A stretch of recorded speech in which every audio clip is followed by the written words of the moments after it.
Welcome to Hilltop's exercise equipment orientation. We're going to go over some basic guidelines and policies, and then we're going to go over how to use each piece of equipment at the Commons, the Fountains, and at the lab campus. All right, first of all, it's strongly recommended that you see a medical professional prior to using the equipment. And if you're suffering from any of these things like heart disease, high blood pressure, diabetes, respiratory disease, any kind of gout or other diseases or physical complaints, be sure you check with your doctor before you start using the exercise equipment.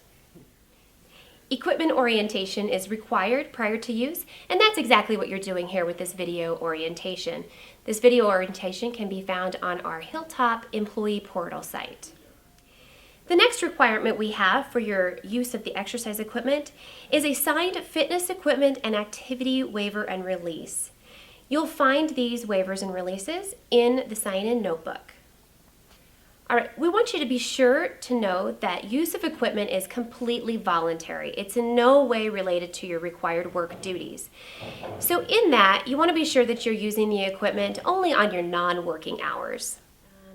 When you first arrive to use the equipment, each of the locations will have an employee sign in, out, and information book.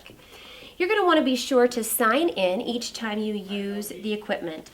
You'll see here, you'll just sign your name, sign in and out, and then when you're using this column for any notes or comments that you may have, particularly if you see an issue with the equipment.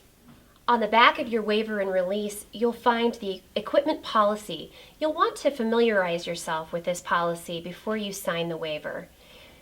The most important thing about using the exercise equipment here at Hilltop is your safety. So to avoid injury, be sure that you stop exercising immediately if you feel nauseous, dizzy, feel any sharp pain, or any other physical discomfort. A few other things to think about is that if you're not used to regular activity, you want to increase your exercise level gradually. So start out slow and work your way up. Also be sure to wear proper shoes. You want to wear closed-toe shoes that have some tread. No sandals or shoes with heels. Make sure you use caution when you're mounting or dismounting any of the machines, and keep all loose clothing, shoelaces, or towels away from any of the moving parts. To help reduce the spread of illness and disease, please use the disinfectant wipes that are provided in each room to wipe down the machines before and after use.